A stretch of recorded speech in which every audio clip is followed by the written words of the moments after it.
Bem-vindo ao nosso canal do YouTube. Para quem me conhece, eu sou o Dr. Alex Guedes, dentista e professor. Hoje eu estou trazendo ele aqui novamente, meu amigo Leonardo Raskin. Tudo bem, Léo? Bom dia, fala Alex, como é que você está? Tudo bem. Léo é professor de endodontia. Ele está aqui para tirar algumas dúvidas relacionadas ao tal canal. Léo, o que é pulpite? Pois bem, Alex, pulpite nada mais é que inflamação na polpa dentária, que muitos conhecem como nervo do dente. Então nós classificamos de duas formas. Existe a pulpite reversível e a pulpite irreversível. Nessas duas situações teremos condutas, diferentes. A reversível é uma situação onde essa polpa, essa inervação teve uma injúria, onde nós conseguimos reverter aquela situação, e a irreversível você não consegue mais reparar, ou seja, você não consegue mais fazer um tratamento conservador. Realmente tem que fazer a endodontia, que seria o tratamento de canal. Então, na situação da pulpite irreversível, lógico, nós temos que fazer um correto diagnóstico para chegar à situação se é uma pulpite reversível ou irreversível, e na situação de reversível você tem que realizar o procedimento endodôntico, que seria o tratamento de canal. Então, através disso, nós realizamos a endodontia, faremos o acesso, iremos remover essa polpa na situação onde nós observamos se a polpa está viva ou necrosada, uma situação de infecção. Caso for necrosada, removemos essa polpa, instrumentamos esse dente, porque nesses canais, nesses condutos, como nós chamamos, existe essa inervação. Quando você remove essa inervação, instrumentando, utilizando uma lima, nós também temos que irrigar para poder fazer essa limpeza química, removemos essa polpa e temos que ampliar esse conduto para depois selar. Porque se existe algum espaço nesse conduto, nesse sistema de canais radiculares, podemos ter uma futura infecção, ou seja, penetração de um micro-organismo. Então, o tratamento de canal se dá desta forma: remoção da polpa, da inervação, ação mecânica e química com as substâncias irrigadoras e, por fim, o selamento desse canal. Quais são os sinais da pulpite reversível e os sinais da pulpite irreversível, Léo? Bom, a pulpite reversível, temos algumas situações. O paciente começa a relatar o fator principal, dor. Mas qual é o tipo dessa dor? Existe uma dor chamada provocada e uma dor espontânea. Léo, qualquer dor, então, provocada seria, então, reversível? Nós temos que observar. Existem alguns testes que nós fazemos, para chegar ao diagnóstico, como eu falei. Fazemos teste de sensibilidade, ou seja, utilizamos um spray a menos 50 graus, a sensação que a gente até brinca com o paciente, como se fosse um choque daquele picolé que a gente morde, para saber realmente o estado daquela polpa, daquela inervação, se vai ter uma resposta positiva ou negativa. Fazemos também percussão vertical e horizontal nesse dente. Claro, numa percussão suave, a gente não vai fazer uma força tão grande. Bate o cabo do espelho, por cima do dente para na lateral. Perfeito. E por último, a palpação, para palpar aquela área para saber se realmente existe alguma injúria. Eu sempre gosto de fazer dos dois lados, O lado que aparentemente está sem nenhuma alteração e o lado que nós suspeitamos.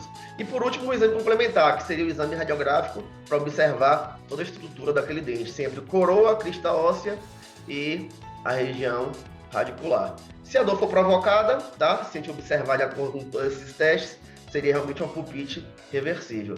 A partir do momento que existe uma dor espontânea, ou de acordo com os testes que realizamos, D negativo, o teste de sensibilidade, percussão vertical positiva, palpação positiva, existe também uma situação que esse dente pode estar necrosado. O paciente não sente dor, porém já existe uma contaminação. Então não quer dizer só porque o paciente não sente dor alguma que aquele dente também não tem indicação de tratamento de canal. Dê um exemplo aí de duas causas de reversível e irreversível, Léo. Vamos lá. Uma situação de um processo reversível. tá? O paciente está com a cárie, tá? Aquela cárie está se proliferando e ele começa a sentir quando ele bebe uma água gelada, bebe ou se não utiliza algum alimento com carbo doce, né? E ele começa a sentir alguns incômodos, algumas dores agudas, né? Alguns episódios.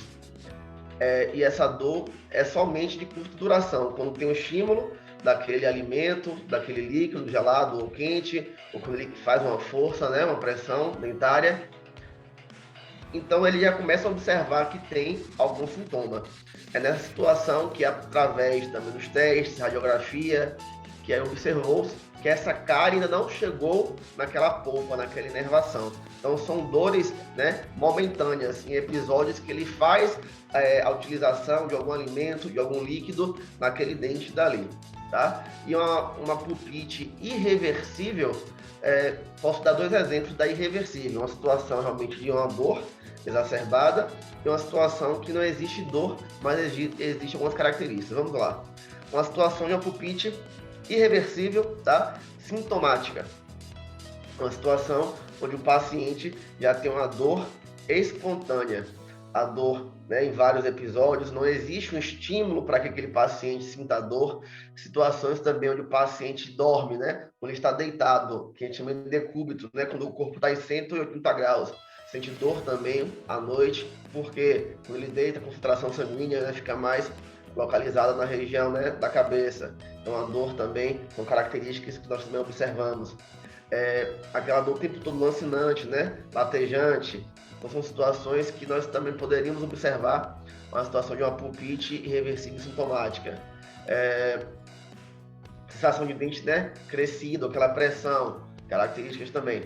Agora, uma pulpite irreversível assintomática. Esse dente já pode ter já uma cárie, tá? Ou até um processo também de uma restauração que foi feita numa tentativa de salvar esse dente.